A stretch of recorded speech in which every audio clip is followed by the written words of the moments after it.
Hello મિત્રો, રામ રામ સીતારામ, જય માતાજી. તો અત્યારે વાગ્યા જો સવારના 6:30 થયા અને બ્લોગ સ્ટાર્ટ કર્યો. જો એક બાજુ તાપણી કરીએ, એક બાજુ ભેંસોનું ખોણ થઈ રહ્યું તમે જોઈ શકો છો.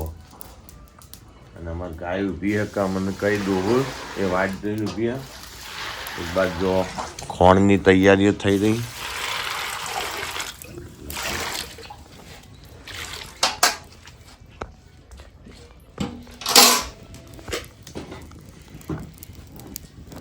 સવારમાં આવી રીતના ઓગળીઓ તપાડવા માટે તાપ કરવો જ પડે. ન તો ઘેરથી આવીએ ને ઠંડીના એટલે ઓગળો ચડી ગયો. શું કેવું કીધું? હા, ઠંડા પાણી ગાલીને તો જતી રહી. એવું ઠંડા એમ પાણીમાં અત્યારમાં એના માટે તો તાપ કરીએ કે ઠંડા પાણીથી તમને ફટાફટ ફોન કરી દે હળતા.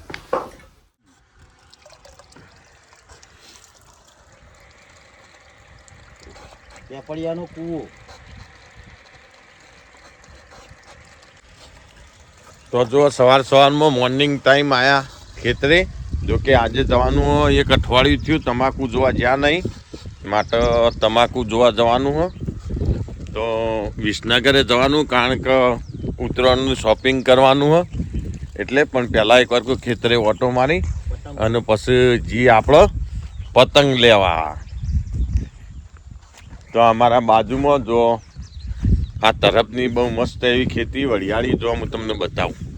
તો જો આ તરફ ગામની ખેતી અમારા બાજુમાં જો બહુ મસ્ત એવી આ થળીઓ બોધ્યો. જો થળીઓ બોધવાનું કામકાજ હતા હાલ ચાલુ લાઈવ.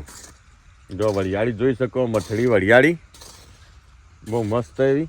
કઈ પોણી હાલવાનું આને? હજી મહિનો. હા, 1 મહિનો હજી વાર છે. 1 મહિનો પછી. હા, બરોબર. એક દોરનું મશીન ગાલવું. પેલું મશીન આવે એ મશીનથી ગોત કરાવવાનું. હજી ગોત કરી હમ, પછી અને સુકાવા દેવાની. બરોબર. સુકાવા દઈ અને પછી દવાનું કરું ચાલુ. બરોબર. 100 દાણા થયા હમ. અને આજ કાલમાં ફેર દવા છોટવાની છે. જો આ મઠડી વરિયાળીમાં એક ખાસિયત, મઠડી વરિયાળી હોય કે જીરું હોય કે હવા હોય કે અજમો હોય, જો કોઈ રોગ આખો નહીં. જો બહુ મસ્ત એવો કોઈ રોગ વગરની એકદમ બહુ મસ્ત વરિયાળી. જો કોઈ ફોલ્ટ નહીં. તો વરિયાળીની અંદર તમે પણ વાવ્યું હોય, મારા જેટલા સબસ્ક્રાઈબર મિત્રો એમને જીરું વરિયાળી વાવ્યું હોય તો આખો પો મહિનો અને પાવાની નહીં. 1 મહિનો હજી તો આમ જો તમે આખો પો મહિનો પો નહીં તો વરિયાળીમાં કોઈ દાડો કશું રોગ આવશે નહીં. પછી તમે ગમે તેમ પાપા કરો એક વખત જ દવા છોટી. પણ પો મહિનાની અંદર બિલકુલ પાવાની નહીં. તમે હાલ વરિયાળીનો ગ્રોથ તમે જોઈ શકો છો. હું તમને બતાવું જેટલી સુપર વરિયાળી થઈ જો.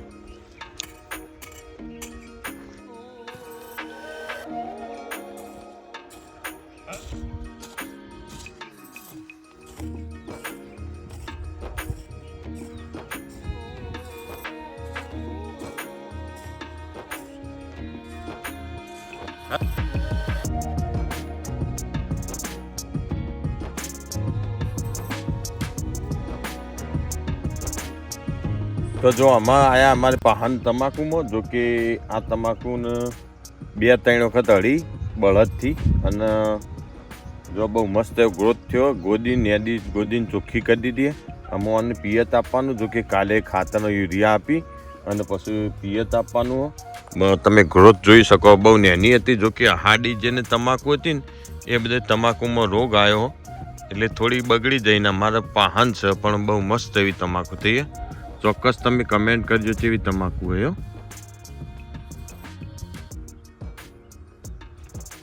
જો આ તમાકુ રહી એ પાહન અમારી. અને હું તમને હાડી તમાકુ બતાવું અમારા બાજુમાં તરફ ગામની. એ પણ હું તમને બતાવું, તમને ખબર પડે કે એની અંદર કેટલો ગ્રોથ થયો હોય.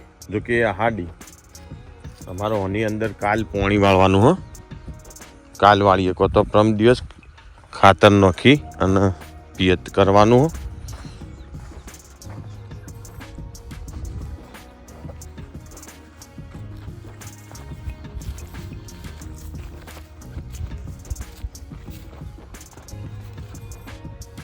તો જો આ તમાકુનો પત્તો હું તમને બતાવું. તમે પત્તો જો કેટલો જોરદાર ગ્રોથ થયો.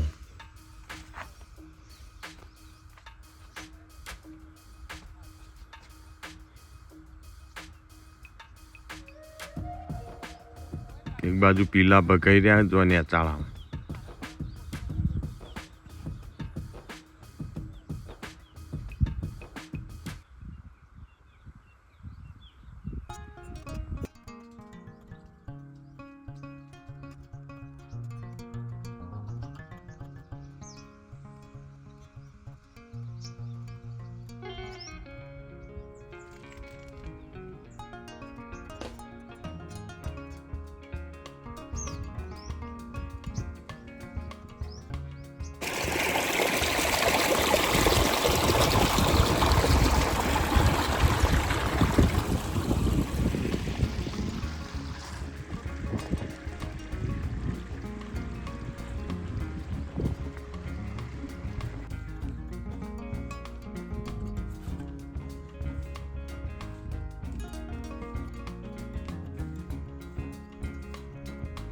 તો જો એરંડા ઉતારવા માટે આવી જાય અમુક ધોરી માળો હોય ને એ અત્યારે આવી હોય વધારે તો ના આવું ખાસ ધોરી માળો આવું એટલે ઉતરણ વાસી ઉતરણ કરી અને પછી શાંતિથી ઉતારીએ એરંડા તો 2-3 દિવસ હોવું આપણો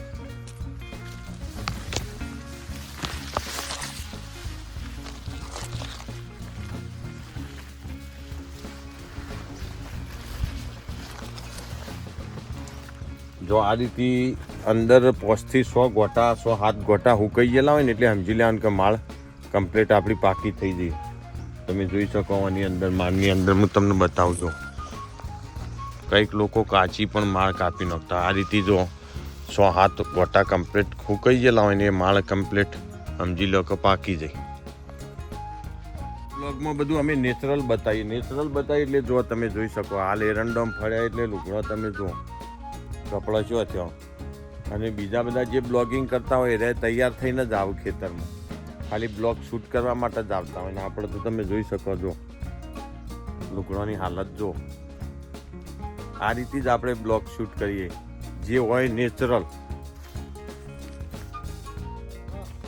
જય ગુરુ મહારાજ મજામાં આવું લાયા મોતિયા પેલા બુંદીના લાડુ અંદર મૂકી દો એટલે બસ ખાસ બરોબર બધા નોખતા આયા કજી જવાનું પહેલું શું લેવું કે હા બોલો બોલ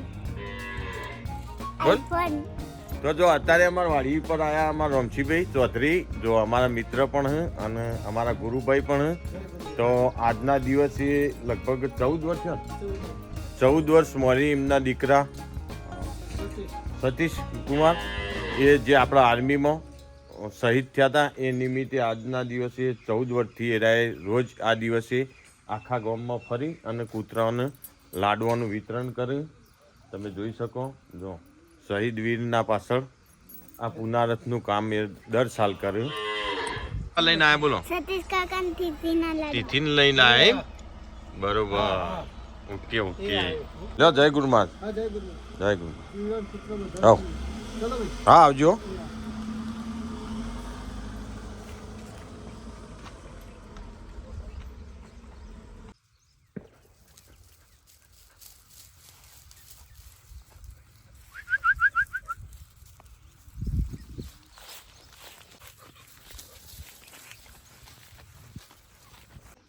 અત્યારે તો લાડવાન શીરોન બધું જો બહુ મસ્ત ભોજન આવ્યું ભૈલુન માટે તે જો કેવા ઘેનમાં ઊંઝા જોયું 2 દાડા તો ઉઠશી જ નહીં આડે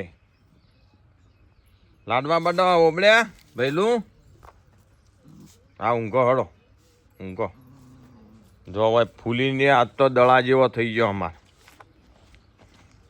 ફૂલી આ ફૂલી તો આ રહી ઓ ફૂલી લાડવા ખાધા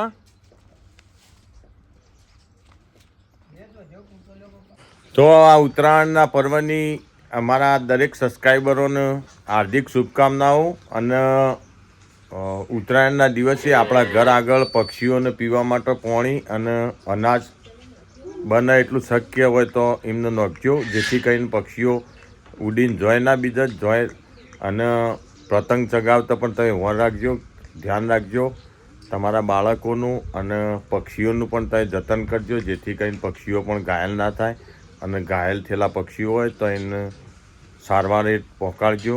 તો બસ સાચવીને ઉતરણ કરજો. ઓવા ઉપર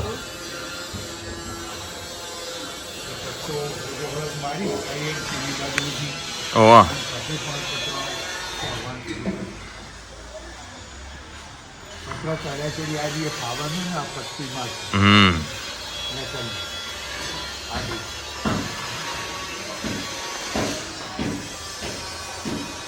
હા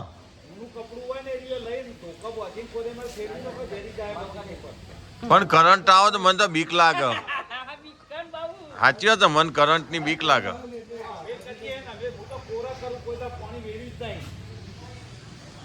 બીક લાગે.